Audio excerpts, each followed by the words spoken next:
Wayne Rooney gives hilarious three-word response when asked who would win between Mikel Arteta's Arsenal and Man United's 2008 Champions League winning team. Wayne Rooney wasted no time in telling fans how he believed his Manchester United 2008 team would fare against Mikel Arteta's title-chasing Arsenal, were the two sides to meet. The Red Devils legend was on punditry duty for the Gunners' away clash in Champions League action against Inter Milan on Tuesday evening. The North London team remain in contention in all four competitions and have built a commanding lead at the top of the Premier League in their quest to finally end their division trophy drought. But despite appearing to have the measure of their domestic rivals this season, Rooney was quick to keep their ambitions in check regarding the team's place in history. Asked the question by Arsenal legend Theo Walcott, who described the 2008 side featuring Rooney and other luminaries in Paul Scholes, Cristiano Ronaldo, Carlos Tevez, and Rio Ferdinand as the best team that he had ever played against, the 40-year-old was convinced. "We'd batter them," Rooney said quickly, prompting peals of laughter from Walcott and host Gabby Logan. "That took you all of a half a second to come up with that answer," Logan noted wryly, as Rooney bashfully doubled down on his assertion. Under Sir Alex Ferguson, the legendary side claimed the club's 10th Premier League trophy and swiped the Champions League from league rivals Chelsea on penalties in Moscow to pull off an impressive European double. But Arsenal fans are within their rights to believe that they might yet emulate the heavily decorated team, with their path to the knockout stages in Europe all but confirmed with one match day remaining. Arteta's players are also set to benefit on English soil from a dip in the form of their closest rivals, with both Manchester City and Aston Villa losing in the league last weekend.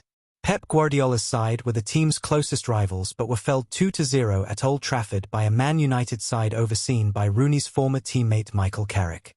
Villa meanwhile were knocked back by Everton by 1 goal, prompting manager Unai Emery to claim that his side were not in contention to challenge in the top 5, let alone for the ultimate prize. Arsenal also have one eye on the Carabao Cup final, and a chance at claiming their first piece of silverware after defeating Chelsea in the first leg of their London derby semi-final 3-2.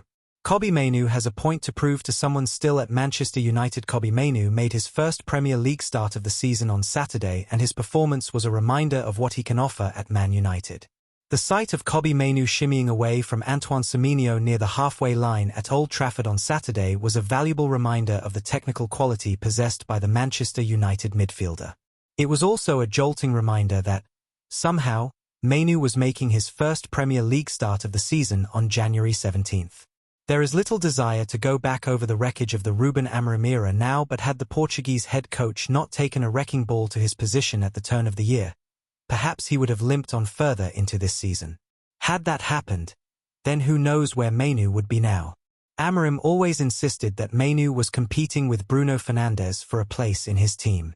Against Manchester City, the 20-year-old academy graduate and the 31-year-old captain coexisted perfectly in a finely balanced midfield. That didn't seem likely a month ago. Had Amorim survived this month, then it is possible, maybe even probable, that Mainoo would have been forced to look elsewhere. A permanent exit was never on the cards, but he wanted to move to Napoli on the final day of the summer transfer window, and the Italian champions remained keen. Any chance of a mid-season exit is now off the table.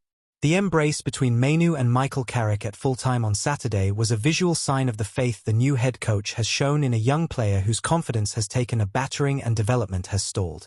Carrick said Mainoo was great in the 2-0 win and praised him for laying a platform alongside Casemiro. It's easy to remember how the pair of them often struggled together under Erik ten Hag. But this was evidence that if the structure is right, they can play together. There is competition still in that midfield. Manuel Ugarte has interest from abroad but will stay put for the rest of the season, and Mason Mount will want to force his way back in. But it would be a surprise if Mainoo isn't starting between Casemiro and Fernandes for the next couple of weeks, at least. As promising a trio as that is, it's also one with uncertainty. Casemiro is out of contract this summer, and although the one-year option in his contract will be triggered if he starts all 16 remaining Premier League games, that is very unlikely to happen. Fernandes has again put the focus on his own future recently, and he might have a decision to make in the summer.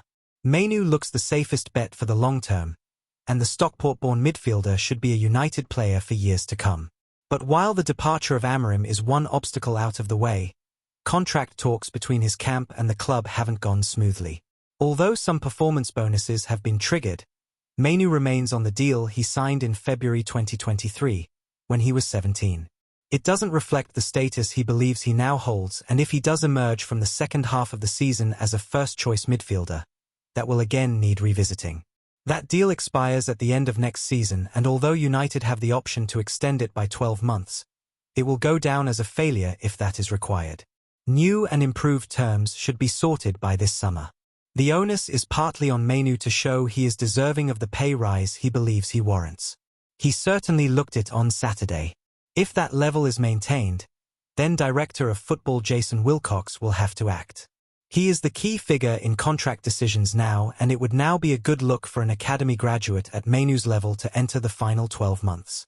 There has been plenty of uncertainty around Mainoo over the last 12 months, but Saturday felt like a fresh start. That should give everyone involved the impetus to sort out his long-term future before the summer transfer window kicks into gear.